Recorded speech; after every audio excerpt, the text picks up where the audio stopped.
Ayan na guys. Oh, ayun! Grabe, hinila niya na doon.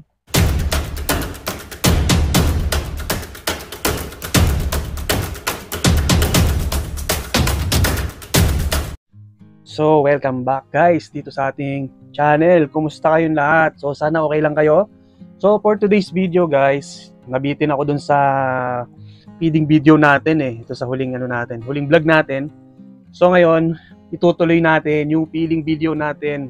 Ayun, pakakainin natin yung mga ilang gagamba natin na nandoon, yung mga hindi natin napakain doon sa last video natin. So, check natin yung ating tawag dito, Avicularia aurantiaca na hindi kumain doon sa vlog natin. So nakita ko siya kumakain, hindi ko na lang napicturean kasi nagmamadali ako. And ayun, kita nyo, ayun kinain niya yung tawag dito, yung hissing cockroach na dwarf. Ayan, yung dwarf hissing cockroach. Ayan siya Ayan yung ating gagamba guys. Sobrang ganda.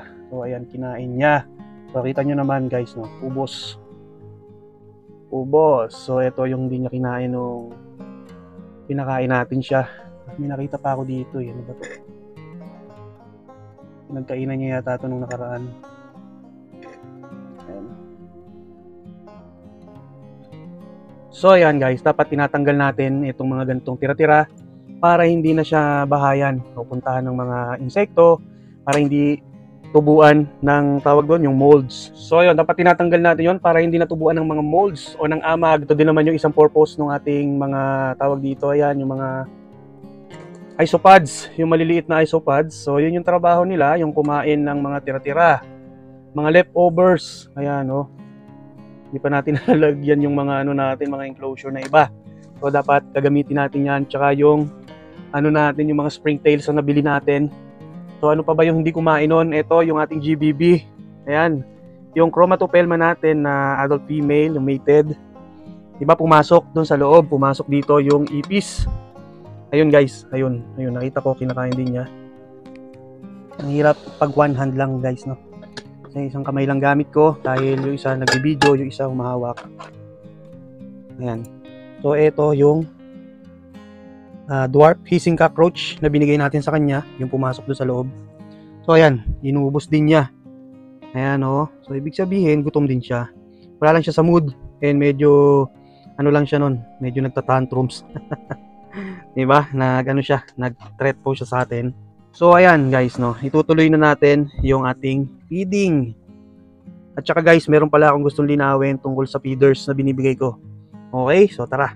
So ayan guys, ito gusto ko lang linawin doon sa ating isang viewer kasi nag-comment siya na daw, medyo malalaki daw yung binibigay ko ng mga hissing cockroaches o pinapakain ko ng malalaki yung mga avicularia natin tsaka mga GBB na medium sizes. So sinasabi niya na sobrang laki daw ng hissing cockroach. So di ba ang binibigay ko naman is dwarf. So ito guys yung dwarf. Yan yung mga dwarf. Ang sabi niya kasi ay parang malaki daw or para daw sa mga T-blondie, para daw sa Theraposa yung mga hissing cockroach na sobrang lalaki. Yun, so akala siguro niya guys ay sobrang laki nung binibigay ko. Sabi niya kasi pinakamalaking binibigay daw niya sa kanyang gagamba ay yung mga adult na dubia. So ito guys, dwarf to dwarf na hissing cockroach. So almost lang din siya, size lang din siya ng adult female na dubia. So yun compare natin dun sa mga adult male, adult na ito medyo dwarf din to So hindi siya ganun kalaki. So compare natin dun sa talaga, sa hissing cockroach talaga. Ayan guys. Ito hindi pa ito gaanong matanda. So ayan, almost 3 inches Adult female to na hissing cockroach pero hindi siya ganun kalaki. So yung mga hissing cockroach ko guys, maliliit lang. So yun, nagbibigay naman ako ng hissing cockroach, yung talagang hindi dwarf, Nagbibigay ako sa mga gagamba natin, pero hindi siya adult. Hindi yung sobrang laki talaga. Na yan, parang mga ganito. Yung ganito, sinasabi niya na may mga spikes daw yung mga paa na pwedeng makasugat sa mga abdomen ng mga gagamba natin. So yung mga ganitong kalalaki guys, ito yung mga binibigay ko doon sa ating mga Pampobiteus, sa ating mga Theraposa, yan, sa Blondie, sa Stirmy, Pero hindi ko to binibigay sa mga GBB. Hindi ko to binibigay sa mga arboreals like Avicularia. Yan. No? So yun, gusto ko lang i-clear. I just want to make it clear na I don't feed my middle-sized spiders this adult hissing cockroach. That's too big for a small tarantula. I fed my tarantulas like this. This is dwarf. That's not too big for them para makain nila yan, no? Pagkita nyo naman, naubos naman ng GBB, tsaka naubos naman nung Avicularia aurantiaca natin, no? So gusto ko lang i-clear yon, sana okay na. Kasi baka mabash tayo tungkol dyan dahil ano daw, yun nga, yung mga hissing cockroach daw ay ano, para sa mga teraposa. So hindi po, nagbibigay ako yan, no? Ayan, no, mga dwarf yan, ang liliit yan. Ayan, nakakatuwa yung dwarf, ang cute. Pero naghihis din sila. So yun na guys, tara at proceed na tayo sa ating feeding program. Pakainin natin yung iba nating gagamba, no? So ayan, naglandi na ako dito, naghawak-hawak na ako ng ipis. Pero guys, ano naman yan, malinis yan dahil ano yan, breed natin yan dito, captive breed siya. Hindi siya katulad ng iba na nakukuha lang sa labas, sa kung saan. So ayun pala, bago ako mag-vlog, so, itikman natin tong beer na to. So nabili ko to mura lang, ayan. Yan, baka naman, no? Schloss ang tawag ito. Schloss Pilsener. Yan, baka naman. Kung ano-anong beer na yun naiinom ko. Ayan. So, ano ba yung mga pakakainin natin? So, pakakainin ko yung nandun sa taas, guys, no? So, ayan, guys. So, bago natin pakainin, shoutout muna kay Sir Ariel Bastes. So, ayan. So, proceed tayo. Ito ay isang adult female, Caribena versicolor. So, ayan, nagmolt to anong nakaraan dito. Ito yung kanyang pinagmoltan. And yan guys, napakaganda.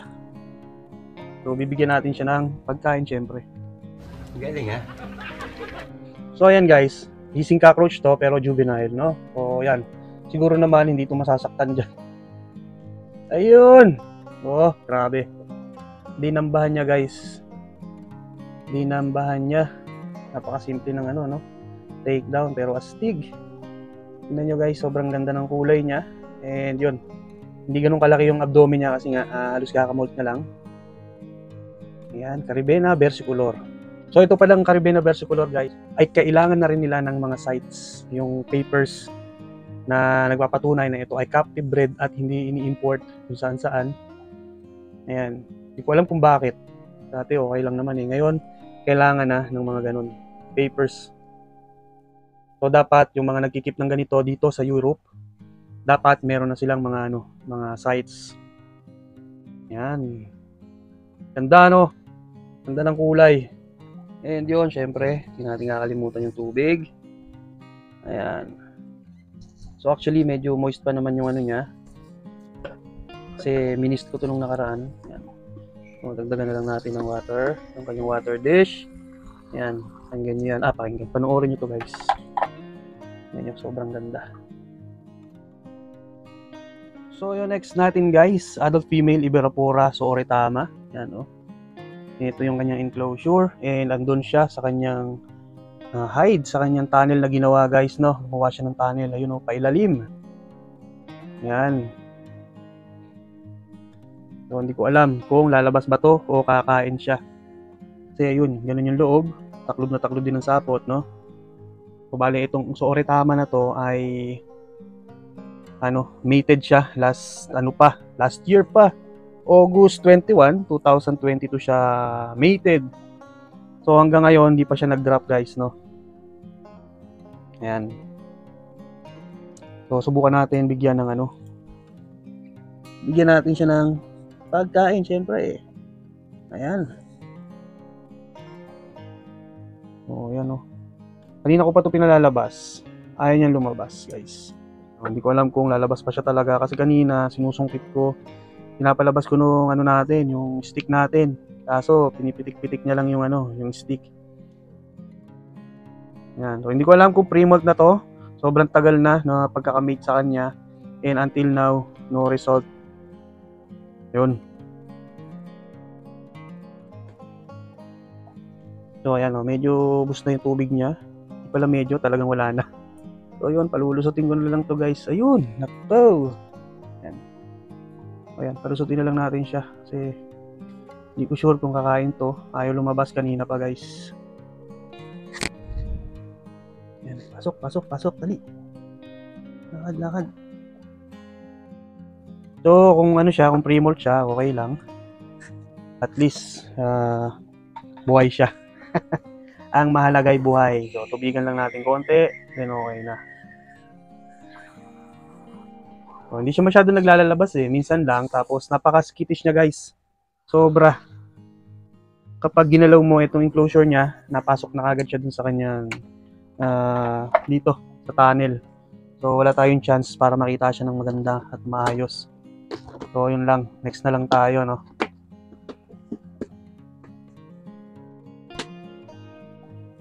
So, next natin guys, yung ating Terenocilus sp. Kigoma. So, ayan, OBT to guys, no? OBT. Pero, ano siya, Kigoma. So, alam ko ano din to eh. Terenocilus murinus.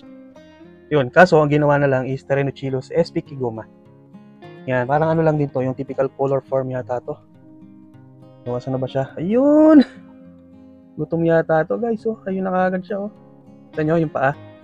So, yun, oh. Ayan, bigyan natin ng ipis.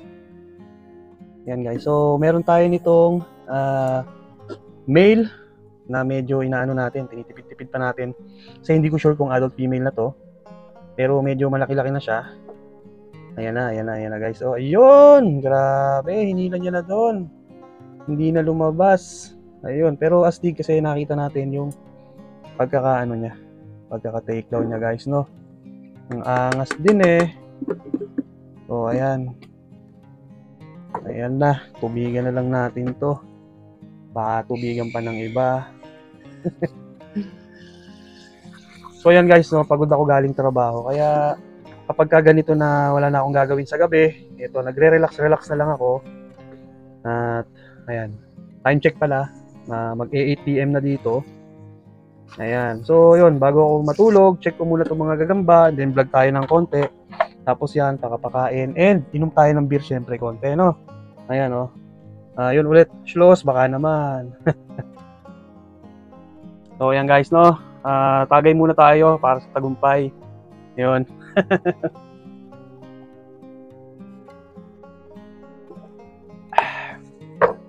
Grabe, sarap guys. Sarap. Ang sarap. Yung pala, sa mga batang nanonood na itong vlog ko, no? Huwag niyong gagayahin si Kuya Dave, no? Itong mga gantong iniinom ay ano lang, para lang to sa mga adult. Ayun, sa mga juvenile dyan, sa mga baby pa, bawal yan sa inyo. So ayan guys, next natin ay galing to sa Pilipinas. So ayan, isa to sa sikat na ano natin dyan, yung mga locals natin dyan. So ayan, Ornithoctoninae sp. Davao Oriental. So siya yung dating Mindanao Oriental, no? Ayan, medyo natuyo na, and nalalanta yung halaman, konti. So siguro kakain to dahil halos kakamult lang din ito. And hinahanapan ko siya guys ng partner, na male. So ayan, nandun siya sa loob. Ayun, kita nyo guys, kita nyo. Ayun, nawala. Nawala siya. So tingnan natin dito kung makikita ba. Di rin. So kapag inop natin yung ilaw, paano ba i-off yung ilaw? Hindi ko ma-off guys. So basta nandito siya sa ilalim, hindi makita, no? Bibigyan natin ng ano, ipis, pero tatawagin muna natin siya pataas. Gagamitan ko siya ng pinagbabawal na technique to guys, no? Pinagbabawal na technique. Yan, no? Kahit pa paano, makita natin siya, and pati yung pag-take down niya guys, no? Sobrang ganda na kasi nito, and ang laki na rin niya. Kaso guys, madalang ko siyang makita na lumalabas. Lagi siya dito sa loob ng kanyang tunnel. Yun, ayaw, hindi matawag, no? Ayaw niya guys, pero bibigyan na lang natin siya ng ipis. So yan, ito. Juvenile hissing cockroach. So ayan, no? Pabababain natin doon. A few moments later. Hindi natin makita kung kinain ba. Pero asan na? Ayaw mag-focus guys, no? Ayaw mag-focus ng ating camera. And ayaw makisama nung gagamba, ayaw lumabas. So ayun, pasensya na guys. Ayaw lumabas. So tutubigan na lang natin to. Tubigan na lang natin yung ating gagamba, itong ating halaman. And okay na. So pasensya na, hindi siya lumabas.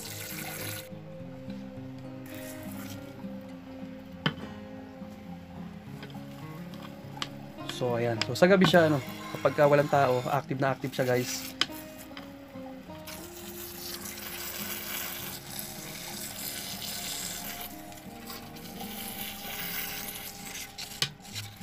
So ayan guys, sana nag-enjoy kayo dito sa ating mga binablog. So pag mag-suggest kayo ng mga pwede nating gawin, feeding, rehousing, yan, mga ganyan, magpi-feature tayo ng mga gagamba kung ano gusto nyo at available dito sa atin. Katulad kasi nung isang follower natin, isang viewer natin na nagre-request siya, baka daw pwede Nando SP naman yung ating i-topic dito sa vlog natin. Ang problema ko guys, Nando chromatus lang yung meron tayo. Dati meron tayong mga Nando colorato villosus, mga ganyan Kaso guys, wala nang mga SP na yun sa atin. So inote na natin dahil mga naging adult males lang sila. Yung mga ganun ba. So yun, wala tayong ibang Nando kundi Nando chromatus. So 3 piraso yata. Isang male, isang juvenile female, tsaka isang semi-sub-adult yata yun. So yun lang So next tayo guys. Next natin guys, itong ating sobrang tuyo na. Tuyo na pala to. Matagal ko siyang hindi nasilip, yung ating Grammostola pulchripis or Chaco golden knee. So ayan, kita nyo yung namumuti sa sa substrate guys. Hindi yan hindi yan amag, hindi yan molds. Siya, sobrang tuyo lang talaga. Ayan, nalaglag yung ipis. Ayan, nahulog. Yun sana, bibigyan ko sana siya doon. Kaso nahulog. Ayan, medyo matagal-tagal talaga natin tong hindi nasilip. Kaya ganyan. Sorry, pasensya na. Busy lang. So, yung iba kasi, hindi natin napapansin kasi madami tayong slings ngayon. Ayan. Grabe, dinambahan niya na guys. Oh. Ayun, sinagpang niya. Nag-wrestling sila. Lumalaban pa yung ipis. Oh. Uy, yun Nice. So, itong water dish niya, itapon ko na to. Dahil papalitan natin. Yun, tinapon ko na. Papalitan natin ng mas malaki guys. Ayan. Ayan sinagpang niya. Ayos na ayos Ganda ng takedown. So, ayan. Ito na lang guys Sobrang laki pala nito. Pero okay lang. Kasi malaki na rin naman siya. O, sa susunod guys, i-rehouse na natin to. Yan, kasi yung mga ibang ganito ko dati, inout ko na ng inout. Meron tayong adult female nito Inout ko. Ayan. And ayoko din siyang i-breed kasi, kaya ganun. Nagkataon may naghanap. Kaya yun, inout ko na lang. So, next natin guys. Meron tayo dito Grammostola pulchra. Ayan, female to. Grammostola pulchra. So, yung isa napakain na natin nung nakaraan. Kaya, eto namang isa na to. Yung isasama natin ngayon sa ating vlog. Ayan, bigyan natin ito. Uy, parang alit yata nung nabigay ko. Yun. Yun, ayaw kumain. Ha, ayun, kinain. Kinagat niya guys. Ayun ganda ng pulchra Talaga ito, hindi siya nagpapaiwan sa kagandahan. Kung beauty lang din yung pag-uusapan, napaka-astig. Ganda ng kulay kasi itim na itim. So guys, ayan, hindi pa pala niya tuluyan nakagat. So galaw-galawin natin para makagat niya kasi umistak doon Ayun. Yun, talaga yun. Nakuha niya na guys. Ayan nakipag pa sa kanya. Lumalaban yata kumakasa. So astig ng pangs ng tarantula kapag kumakagat ng ganyan. Hangas. Ayan, juvenile female. Grammostola pulchra, napaka-astig. And ayan, juvenile female din, Grammostola pulchripis, Chaco golden knee. Ayan. Ang angas. So medyo underrated siya, guys, pero kung pagandahan lang din is talaga maganda yung Grammostola pulchripis natin, yan Chaco golden knee. Wow. So yun lang muna guys para sa araw na to. Sana ay nagustuhan nyo at nag-enjoy kayo dito sa ating pagpapatuloy ng ating feeding video. So yun nga pala, hingi ako ng konting favor sa inyo guys at sa mga bago pa lang dito sa ating channel. Sana mag-subscribe kayo and patuloy nyo akong suportahan. Konti na lang, maaabot na natin yung 20,000 subscribers. Medyo matagal-tagal na rin nating hinahabol yan. So yun lang guys, sana huwag kayong magsawang sumuporta. Maraming salamat ulit. Sobrang daming pasasalamat guys. God bless you all. Bye-bye. Guys, na-tsempuhan ko na lumabas yung ating Ibirapora Soretama na dala-dala niya yung ipis. Ayan, oh. Sobrang ganda niya guys. Brown lang siya pero napaka-astig niyan guys, no. Yan. So hindi ko alam kailan to mag-drop o kaya mag-drop ng Exuvia. So yun lang, pinakita ko lang sa inyo guys kasi ayaw niyan lumabas kanina, di ba? So ngayon, ayan, lumabas na siya at dala niya pa yung pagkain na binigay natin. So yun lang guys, maraming salamat ulit. Bye-bye.